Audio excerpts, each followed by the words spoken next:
How many of you out there have ever started a new year and hit the ground running with your New Year's resolutions and then come up short because you weren't able to accomplish what you wanted and you just kind of got discouraged and felt like, why am I even bothering? I don't know what to do. I feel like giving up. And if you've ever felt that way, please know you're not alone.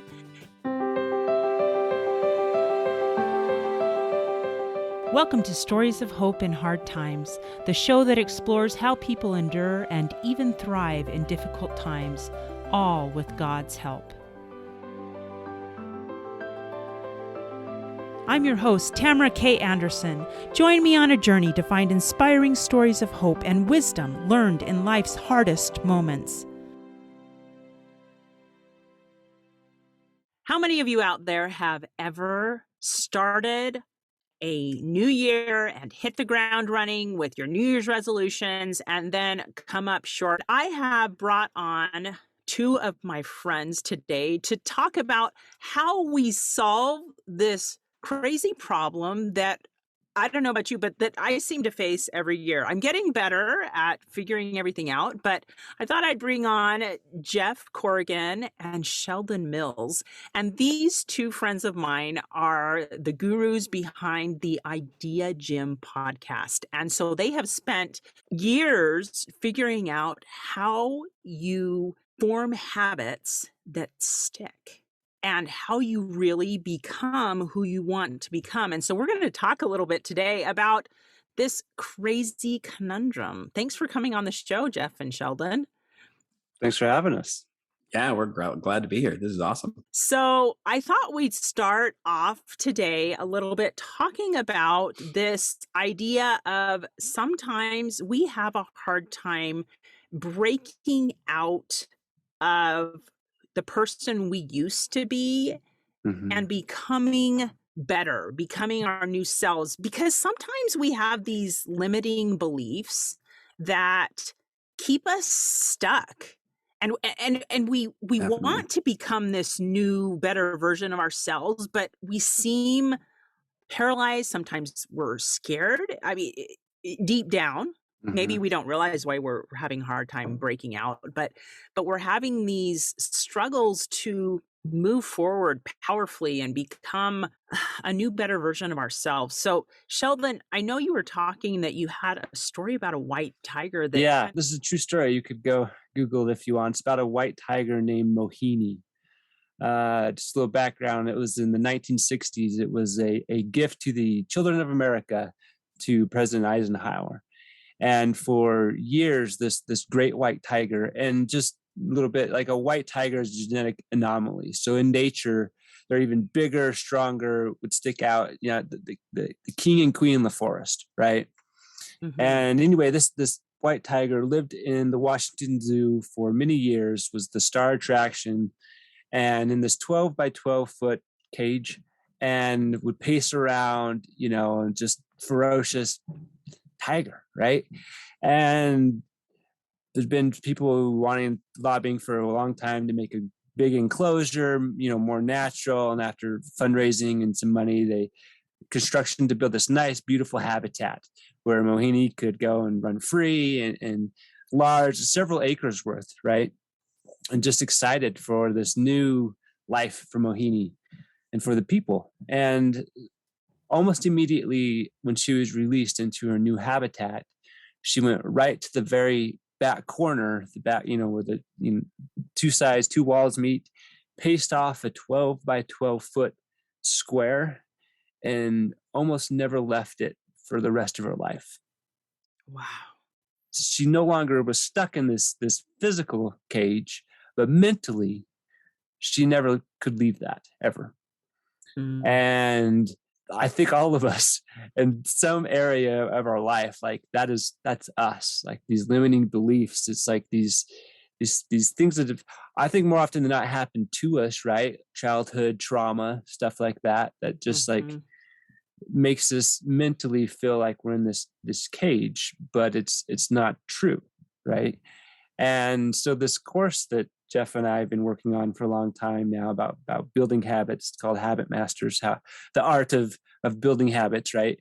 It's trying to help people kind of see where they want to go and then build the steps to make those changes. More often than not, it's always these mental habits we have to break, right? To achieve and become who they want to be.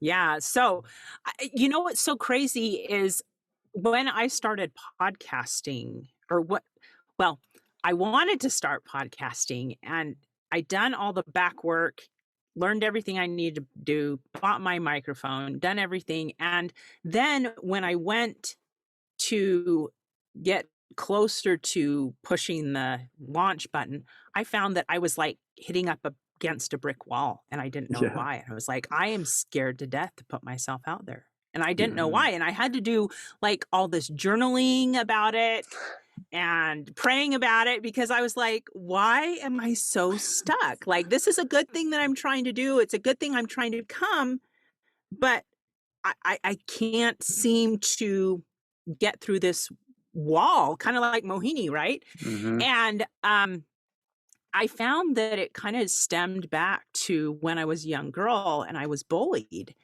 And this is what I figured out by journaling about it. Wow. And that I was scared to put myself out there because I was afraid I'd be bullied again.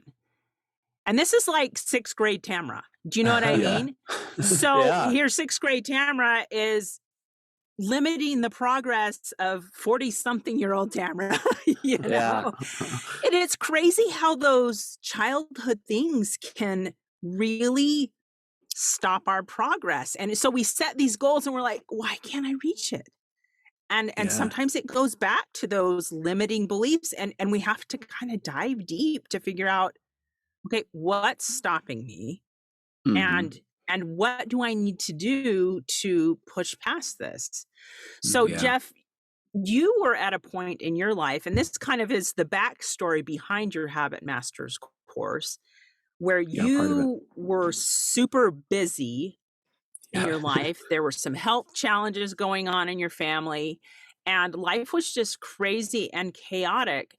And you started figuring out how to keep moving forward with some of the basics while you're Yeah. going through hard times. And I think all of us, especially with this added stress of COVID going on for the last couple years, we're dealing with more stress in our lives than we usually are. And we're like, oh my gosh, setting goals, one more thing on top of everything else that I'm dealing with, like, no, thank you. You know, I mean, I do want to be better, but sometimes it's one more thing. So tell us kind of the background here on your story and Mhm.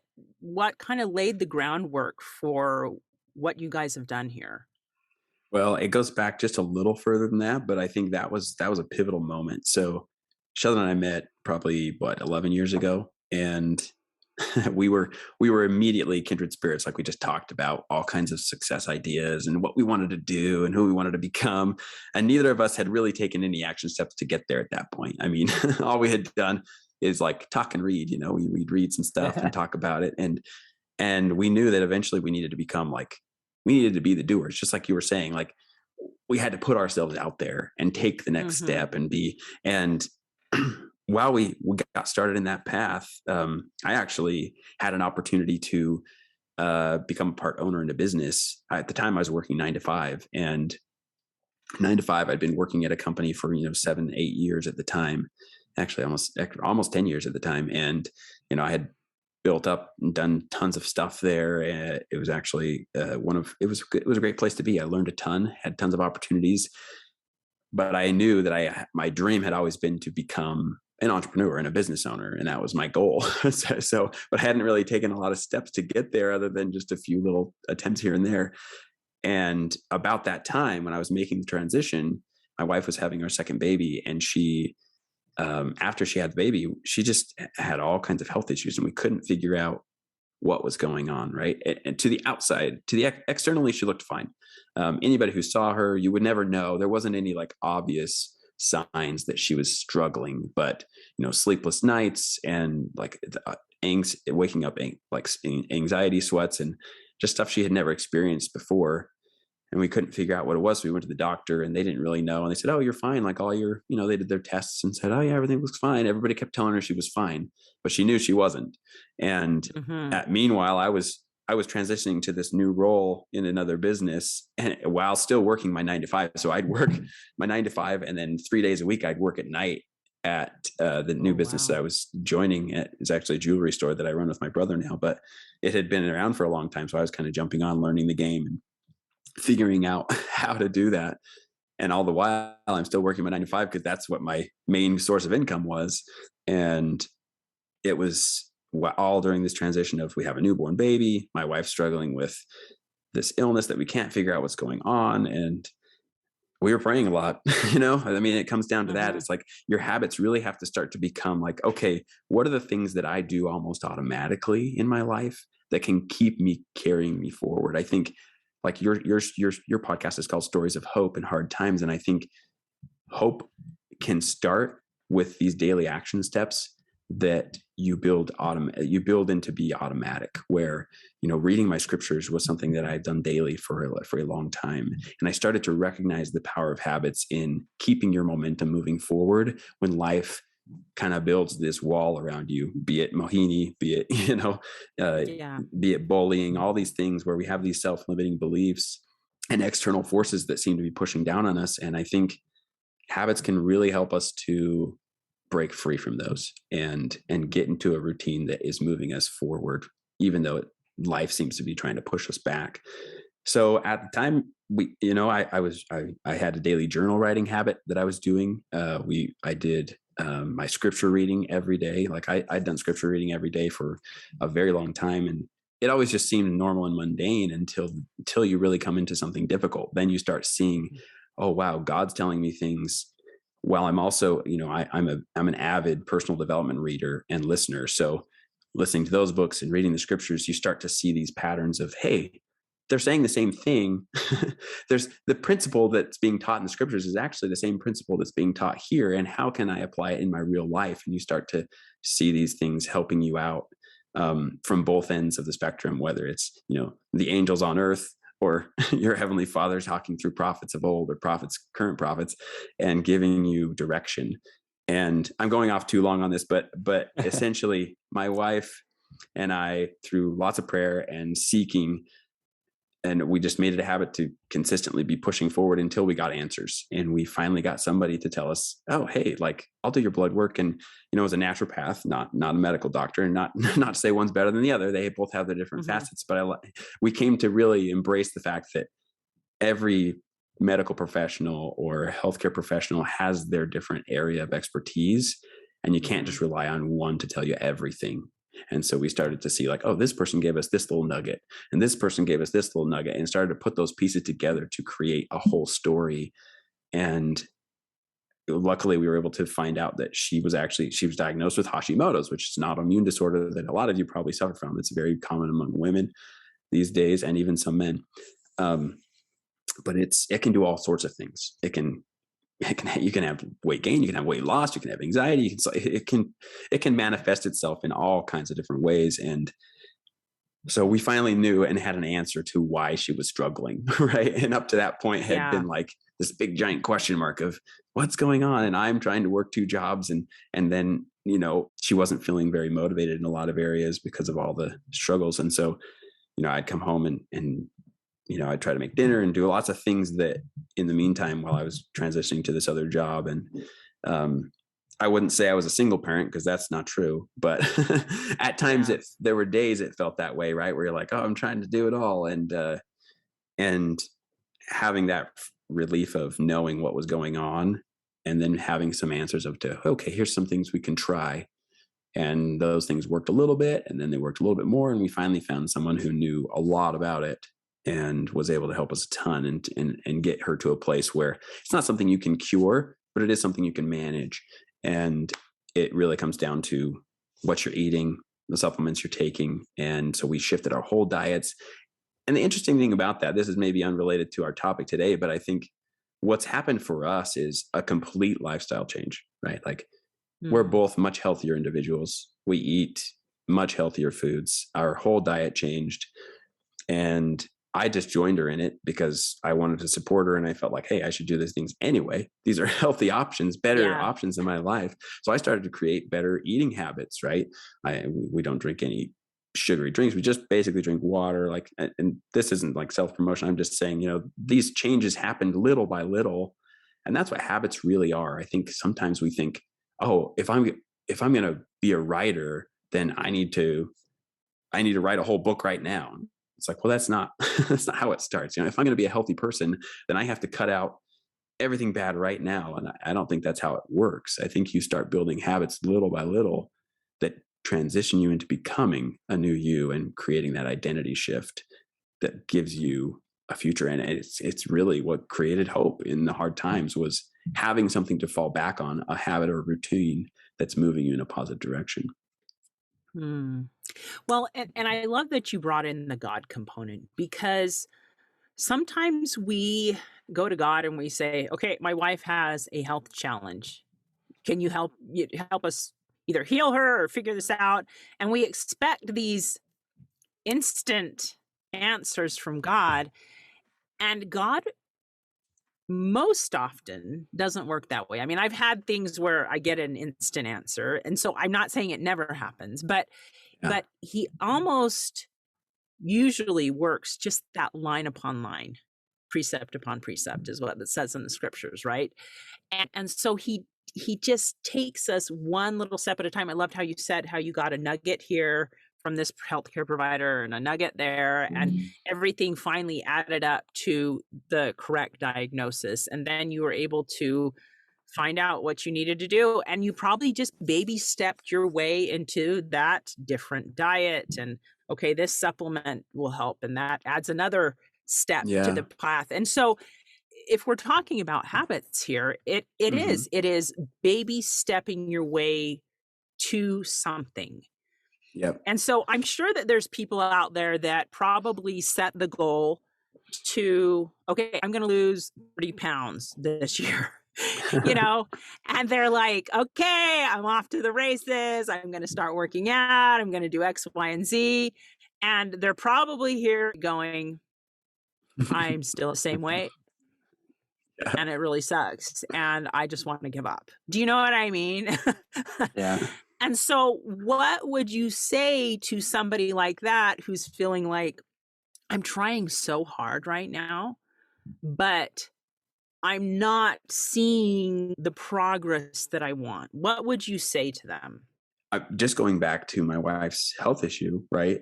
When we had the correct diagnosis and we found somebody to help her, the process took a while. Like, it took us 2 years to get her to a point where she was like, okay, it is manageable, right? It was, like you said, it was a long process. It was definitely 2 years from when she really started feeling it to the point where she was like, okay, I have more good days than I have bad days now. I think to someone who's looking to have that transition in their life, it's resetting your expectations. I think you talk about this a lot, being a mother of 2 children who are diagnosed with autism, where you had to reset your expectations of what your life was. What's normal for me, right? We had to find a new normal for my wife and for me, right? It's like, okay, as a husband to someone who's struggling with that, like, I don't pretend like it's harder for me. It's definitely harder for her, but it's still some challenges being her partner in all things, right? And seeing her go through that is really difficult because I love her. And so with someone who's that situation, I think it's finding out not necessarily what the result you want is, but going in and figuring out, okay, what's the identity shift I'm trying to make, right? It's maybe losing 30 pounds is the goal because you've heard a lot of people say it and you think, oh, well, losing 30 pounds, I'll be a more fit looking person. Well, I think it's better to look at that and say, okay, so really what you're looking for is a healthier lifestyle, to be a more fit person, a more healthy person. And it's not so much about, oh, I'm trying to lose pounds, because you can be a healthy person and maybe weigh the same weight, right? It's about identifying what actions I can take to live a healthier lifestyle and become that healthier person that maybe will result in a lower weight. But maybe changing that expectation from, oh, I have to be this lower weight to be healthy, instead to say, well, I'm just going to be a healthier person and do these things that a healthier person would do.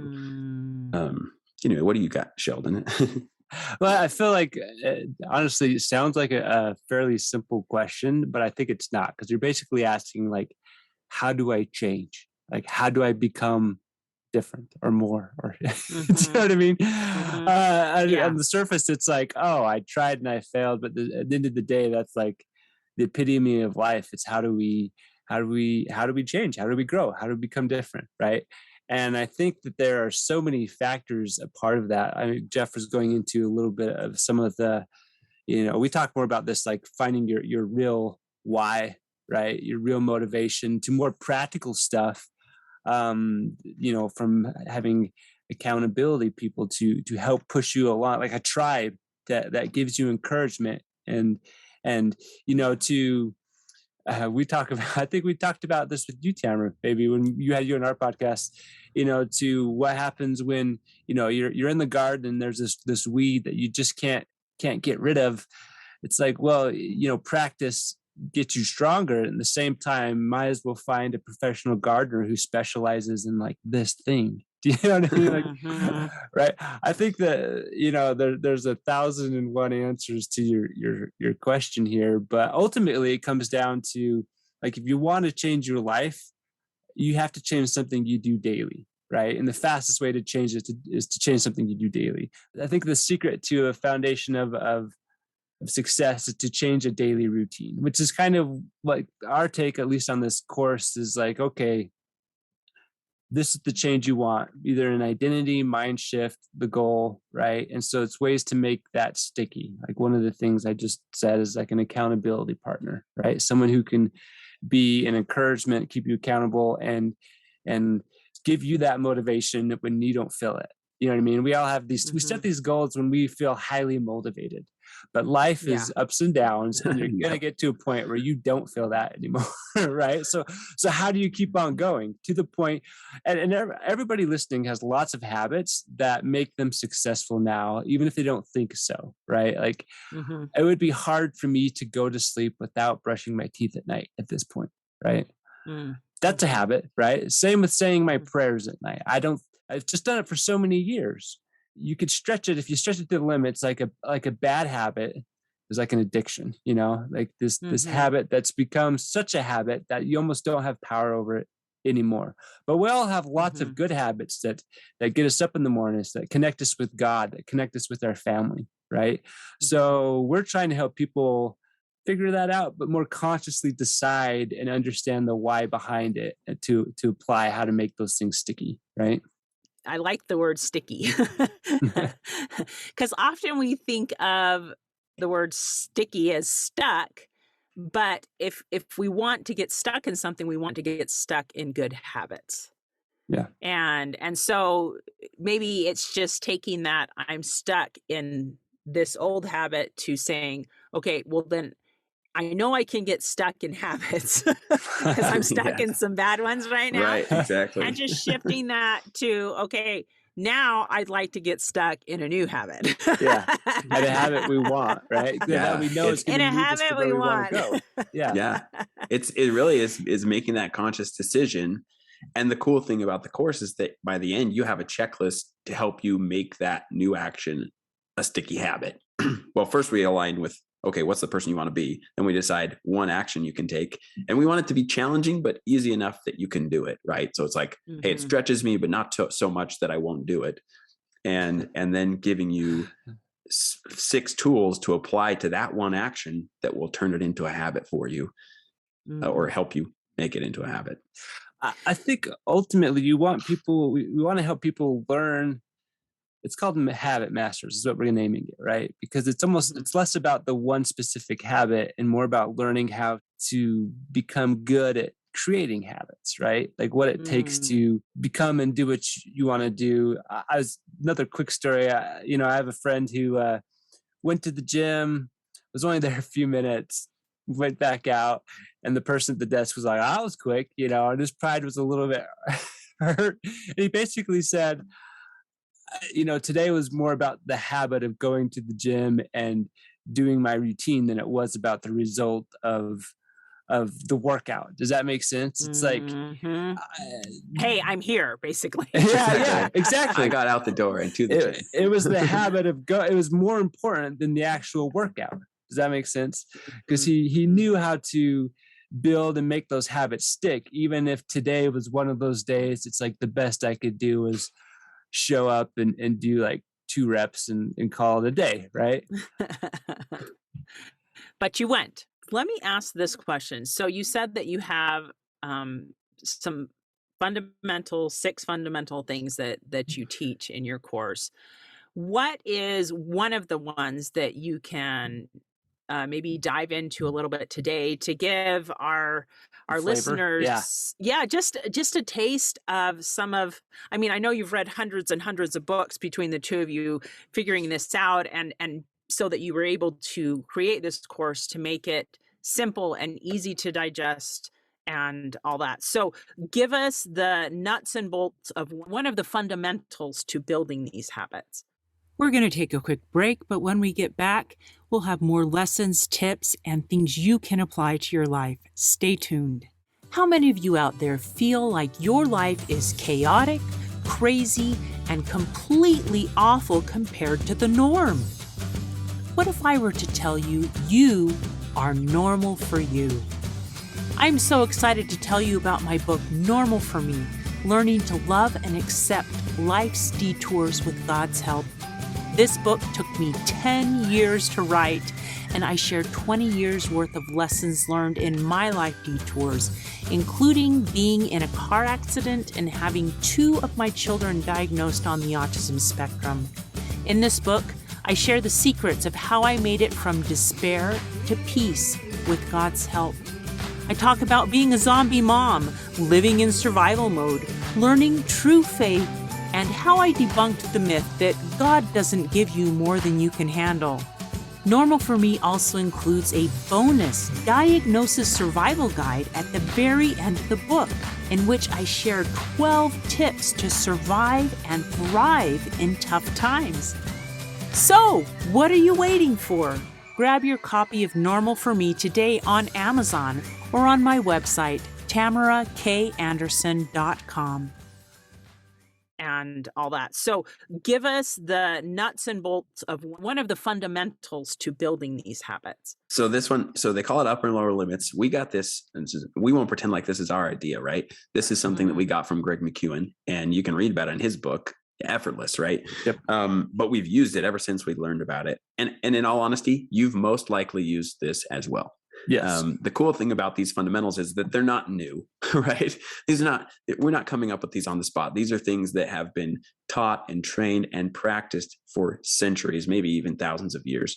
And it's just things that we've taken, like Tamara said, over the last decade of reading and studying about taking action and progress in life and learning new habits, from the books Triggers and Atomic Habits and The Power of Habit, and pretty much any habit book you can think of I've read at this point. But too many. It's too many. There's hundreds of ideas.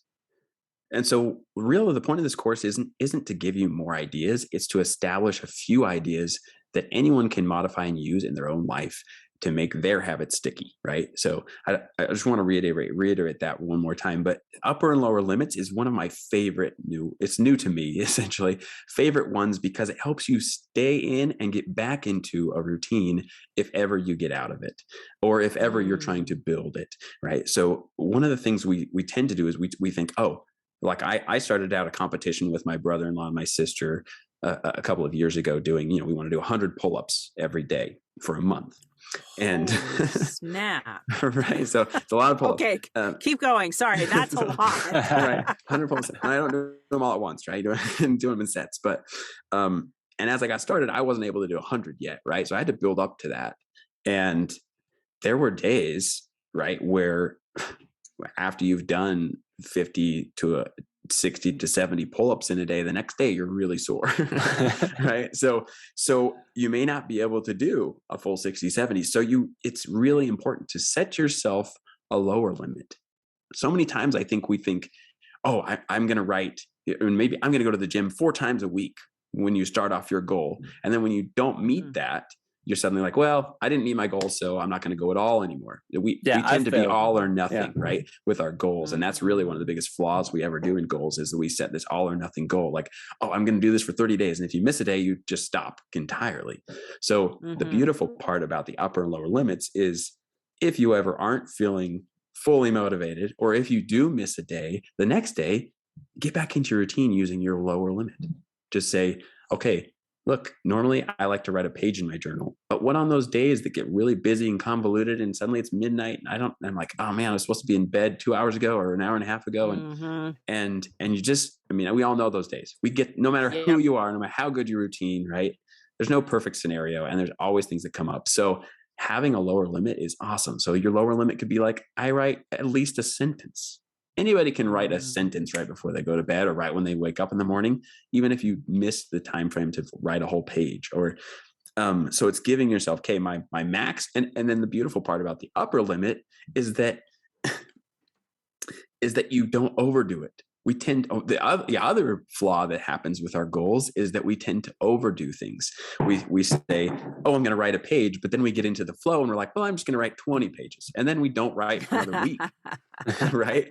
We wore out all our writing. So giving ourselves a max of what we're going to do is also vital, right? So giving that lower limit is really what can get you back into the routine or keep you in the routine on the days you're struggling. And then having a max is making sure that you're staying consistent and not like burning yourself out, because we tend to either, like I said, we're all or nothing. So this is a beautiful tactic that is just an unbelievable strategy. And there's a story, a really cool story that Greg McEwen shares in his book about this, that Sheldon has. Can we share it with you, Tamara? Is there like, I don't know, a time frame? Okay, share. Sheldon shared this story. We did a presentation about this the other day, and he's got it down. So share about it. Oh, on the spot. Okay. So it's another true story about reaching the South Pole, like a race. I can't remember how many decades ago, but it was a race to be the first to reach the South Pole. And a couple teams set out at the exact same time. And long story short, this works really well because one is basically the same weather conditions, because they were doing it roughly at the same time, and they were pretty bad. And the result is that one team was the first to get there and make it back, and the other team actually died and never came back, right?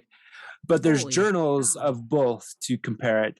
And long story short, the team that made it there back did it in relative ease, which is kind of weird to say, realizing the other team actually died. And up their to journal that point, entries, no one had ever done it, right? But they set an upper and lower limit of how many miles they could go in a day. And regardless of the weather, it's like lower, I think the lower was 10 miles and the upper was like 25, or I can't remember the exact range. And one of the things that they were doing, like they were close to their goal. I think they were like 32 miles away from their destination. And it was a nice, beautiful, sunny day. And yet when they hit their limit, they stopped. And they made it back. And the whole point of the story, and these journal entries, I mean, sadly enough, these journal entries of, when they were found, their bodies and things like that, are just like, the mentality is so different. You know what I mean? It was like they would, on good days, they would push to the point of exhaustion. And on bad days, they would just like hunker down in misery and go nowhere, right? And that's why the upper and lower limit is like, no matter how bad it is, you have your lower limit, right? It's just like just enough to keep the habit going, and you need to feel success with that. And an upper limit's important because the biggest enemy to consistency in a project or a goal is not having an upper limit. Like, it's never enough. I never exercise enough. I never go to the gym enough. Do you know what I mean? And it leaves you like there's no goal, there's no finish line, right? And so I don't know if you've read Gap in the Gain, right? It leaves you in the gap. Yeah. It's like it's this horizon line that you never can get to, right? So this is really powerful. It reframes your habit or your action step to something that's like, okay, when today's crappy, I'm going to do stretches for 5 minutes while I'm watching my movie. at night. I like Do you know that what I mean? goal. Like literally, that's one of my lower limits. Is like when today's just one of those days I didn't get to anything. I can lay down on the floor and do some yoga for 5 minutes at night. Do you know what I mean? That's my lower limit, and you need to be able to like feel good about that. And then there's upper limits when it's like you got to have like a goal. You got to have when enough is enough. Because I think too many of us, it's like it's never enough, right? Yeah. Mm-hmm. There's a I great love that. quote from, I think it's John Acuff who talks about that. He says like, what does done look like, right? He asked that question, what does done look like? And I think you having what done looks like every day is vital. And that can be your max. It can be your upper or your lower limit, right? Maybe today done was my lower limit. Maybe tomorrow my upper limit's my done, right? And I think it just gives you that freedom to realize, hey, it's not about getting there tomorrow. It's about progress each day. And just like those guys, they stopped 20 miles from the finish line because they had met their upper limit for the day. And they didn't get there for another 2 days because that's how many miles they were willing to go per day. And he wrote in his journal at the end, they found in his journal, he said, we did it with relative ease, right? And that, I think that's a funny way to look at it. And as we've talked to people on our show and interviewed some really successful people, one of them's Jake Parker. He's like a professional illustrator and just a super cool guy.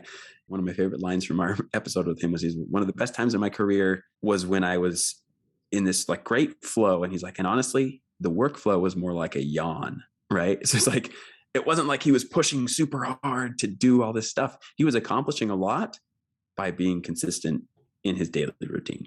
And from the book Atomic Habits, James Clear has a couple of lines in here that I really liked. He says, decide the type of person you want to be and prove it to yourself with small wins. And I think that's the key with this course, is what we're trying to help people do, is decide who you want to be and prove it to yourself with small daily wins. And when you miss a day, it's okay. You don't stop. You don't quit the goal. That's normally what we do. But the goal is to find a lower limit and continue. So. Oh, I love that. That is so cool. I'm so glad that you dove in and taught me all about that upper and lower limits. I'm sitting here thinking, okay, Tamara, now I'm going to set all my goals with the upper and the lower limits. I had a friend who was a coach, a fitness coach, and people would ask him, what is the best exercise routine? And he'd be like, whatever it is that you'll actually do. Do you know what I mean? Because it's kind of like the habit of, you got to do something that, you know, even when you don't necessarily feel like it, you like it enough and enjoy it enough, like you'll do it. Like that's what's best. Because I think we have to do this Herculean effort, right? But anything that we really do consistency daily, even if it's doesn't feel like a lot in the moment, like that has a way bigger impact in the long term than being a weekend warrior and hurting yourself. Yeah. Well, I was just thinking, as you guys were talking about this whole principle, the idea that popped into my mind was, it's the tortoise and the hare. Mm-hmm. Exactly. Right? I was going to say that. It's totally the tortoise and the hare. I mean, I don't know how long that story's been around, but that's what this principle is. It's the tortoise and the hare, and it's just consistent progress. Yeah. And so maybe, you know, your buddies are all at the gym and they're just taking off like a hare, and you're the tortoise, and that's okay as long as you just keep going, because consistent effort is what helps us establish the habit in the long run. Yeah. So before we go, let's talk a little bit. I know, Jeff, you had a quote that you wanted to share, and then Sheldon, you had a Bible verse that you wanted to share. So let's tack those on before we wrap this up. Yes. Well, so this quote actually comes from Dieter F. Uchtdorf, who is a leader in the Church of Jesus Christ of Latter-day Saints, and he in one of his talks he's talking about daily restoration. He says, as our days go, so go our lives. And he references an author. He says, one author put it this way: a day is like a whole life. You start out doing one thing, but end up doing something else. Plan to run an errand, but never get there. And at the end of your life, your whole existence has that same haphazard quality too. Your whole life has the same shape as a single day. That was from Michael Crichton, right? He wrote Jurassic Park. But he says, do you want to change the shape of your life? change the shape of your day. Do you want to change your day? Change this hour. Change what you think, feel, and do at this very moment. And I feel like that really sums up the concept that we're trying to get to is when you change the shape of 10 minutes, it can change the shape of your hour. When you change the shape of an hour, it can change the shape of your day, and a day can shape a month, and so on, right? And it's like you just said, we never make progress in giant lumps, right? It's almost always little by little, and to the outside, it looks like giant lumps. Like I remember when things started to come together for me, right? I saw, after my wife's challenges for 2 years, I saw a 20 pound drop in my weight, was much more fit, exercising more regularly, eating healthier foods. And to the outside world, it looked like I just dropped 20 pounds. Like I had people be like, what'd you do? And I was like, well, 2 years ago, I stopped eating sugar, started running regularly. I started, like I could list off things. To them, it looked like this miracle of transformation. Right. I also saw like a 5 times jump in my income. It's like, what was that? Well, it was little tiny things, building businesses here and there, having opportunities and taking them at the chances they came. And then it's just one of those things where to the outside world, it can look like this giant transformation because they don't know what's really going on in your life. And I think your podcast is a perfect example of that. All these hard times that people are going through, everyone's going through them. And it's a matter of making that consistent progress during those times so that when the good times come, you're ready to receive all the blessings, right? Anyway, so that was one of those quotes that we really liked and wanted to share. Thank you. I love that. And you're right. I love the idea of just starting and change this moment. Decide today, I'm going to change. I'm going to improve. All right, Sheldon, hit us with your Bible verse that kind of goes along with all this. Yeah, I'm pretty sure most people would be familiar with this. It's in James chapter 3, verse 4, and it says, behold also the ships, which though they be so great and are driven of fierce winds, yet they are turned about with a very small helm. Right? Just this idea that a small rudder can steer a large ship. Like small bricks build a mansion, and a little seed, giant sequoias, right? It's like the minutes and hours well spent are the building blocks of a good life, right? So we want big changes in our lives, but it really is like the little things, like those little small changes do end up being the big things. So oh, that's great. I had a little small thing that I did the other day. I found that I had, over the holidays when I was sick, I downloaded a game on my phone. I love that I'm totally confessing this to you guys. That's great. We love games. And it was fun, but it was one of those that like it could just suck up all your time. And because I wanted to keep going to the next level. Oh, well, I'm going to stop after the next level, but then I'm like, oh, but I want to do that. I want to go to the next level. And finally, as I came to this week and I was praying, I'm like, I have got to get back. I've got to get my game on. I've got to keep moving. Then I realized I kind of stepped back and said, you need to delete that app. Yep. I was actually praying about it. And that was the thought that came. You need to delete that app. It's sucking too much of your time. And so sometimes it's just those small little decisions. And I did. I deleted the app, guys. I'm so proud of myself. Wow, willpower. That's awesome. But I did. I deleted the app and I'm like, okay, that was just sucking too much of my time. And I have way more important things that I need to do. And I'm not saying that you can't reward yourself by playing a game. I still have other games on my phone, but they don't suck up as much as my time. So sometimes it's just doing something like that. If you have something you want more time in your life and you have an app on your phone that's sucking up a lot of your time, delete it. It's true. There's one way to get out of it. Just separate yourself. I know. So a little painful, but it's okay. I survived. You just talked about one little note here is you talked about the psychology of games, right? And why we get sucked into them. And I can't remember which book it is, but he references someone who is their plan to develop new skills in their life. And he wants to be able to play the banjo, I believe. Anyway. And so he created this but he was like a lifetime gamer. And just, he spends almost all of his time playing video games.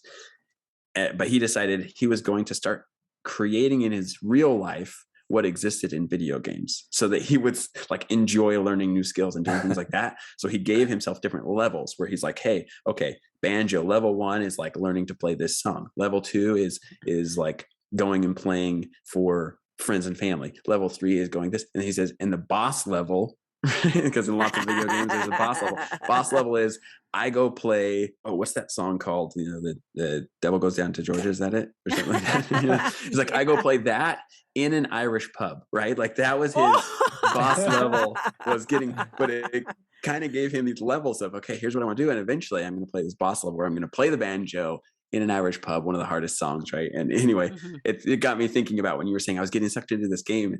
And I haven't really, I'll confess here that I haven't put into practice the leveling up and boss level so much in my own goals, but I think it would be, maybe that's what I should do this year is practice that skill as an amplifier into habit building. But that's awesome. All right, guys. Well, we've talked a whole bunch about Habit Masters, but you have not told me where I can find it.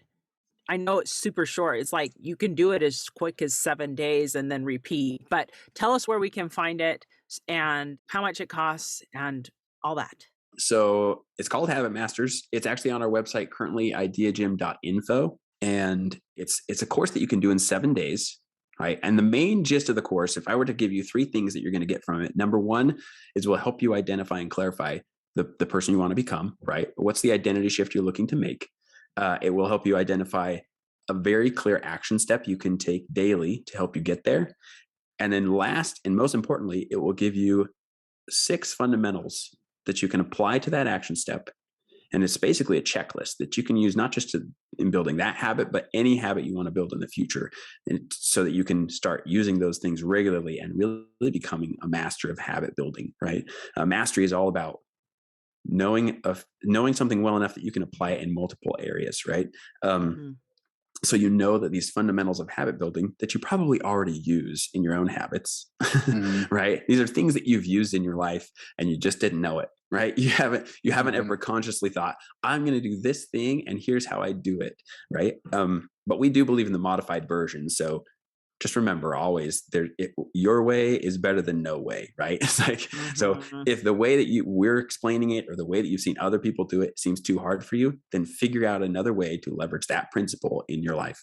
Because it will help you build better habits. It's just a matter of figuring out what works for you. And I think Tamara's talked about that with like, what's normal for you? Okay, well, what's the modified version for you, right? What's the modified version of this? I'm not very organized, so doing like an hour of prepping every day isn't really in my plan, but maybe I can I'll pick 3 things I can do today on my checklist, right? So one example that could work. So find it on our website, ideagym.info. Cost right now is going to be $98, but that's for 2 people, right? So you have to do it with a buddy. And so it's 2 for 1 always. And for you guys who are on Tamara's podcast or listening to Tamara's podcast, we're going to do it half price. Ooh, I'm in. Sign me up. Right on. Perfect. Well, Tamara, we'll have to let you go through it because we need your feedback. So yes. No, that is great. So do they have to have a special code to get the half off discount? Yes. We'll give you the code. And should I put it in the show notes? Yes, you can put it in the show notes, send it to your people, and awesome. Guys, you have to jump on this. I know for me, it's always good to learn these. I almost want to call it habit hacks because it sounds kind of cool. Yeah, you know? I like that. So if you want some habit hacks, go to the ideagym.info, check out Habit Masters. Sign up, get it half off. So, I mean, holy cow, guys, $25 to learn these habit hacks. You can do that. I promise. Because you got to split it with somebody, right? Yeah, exactly. You're exactly right. Yep. So it's going to be $25. Split it with somebody. And that way you have a built-in accountability partner. And I know that both Jeff, Sheldon, and I have all used accountability groups. I have a weekly accountability group that I established with a couple of author friends, and we talk every Monday morning, and it's great. But it's good to have people who are holding you accountable, that you say, okay, here's my goals for the week. And sometimes, guys, the great thing about accountability groups is sometimes you hit it and sometimes you miss it. And So pick somebody who's going to be loving and lenient, but also hold you to it, because yeah, you're going to have weeks that you get sick, but you're also going to have weeks that you're going to be celebrating some huge wins. So it's good to have somebody with you along that journey. And maybe you can pray about who you should choose as your accountability partner, because it really does make a difference. And Jeff and Sheldon are actually each other's accountability partners. How great is that? Yeah, it's really cool. Yep. All right, guys. Well, this has been super fun. Thank you so much for being willing to share with us about your amazing Habit Masters course and sharing all these amazing habit hacks, especially the upper and lower limit, and how we can get out of our limiting beliefs by building habits that help us get through hard times. So thank you for being with me today. Thank you. It's our pleasure. Thanks so much. Hey, thanks so much for listening to today's show. If you like what you heard, subscribe so you can get your weekly dose of powerful stories of hope. I know there are many of you out there who are going through a hard time, and I hope you found useful things that you can apply to your own life in today's podcast. If you would like to access the show notes of today's show, please visit my website, storiesofhopepodcast.com. There you will find a summary of today's show, the transcript, and one of my favorite takeaways.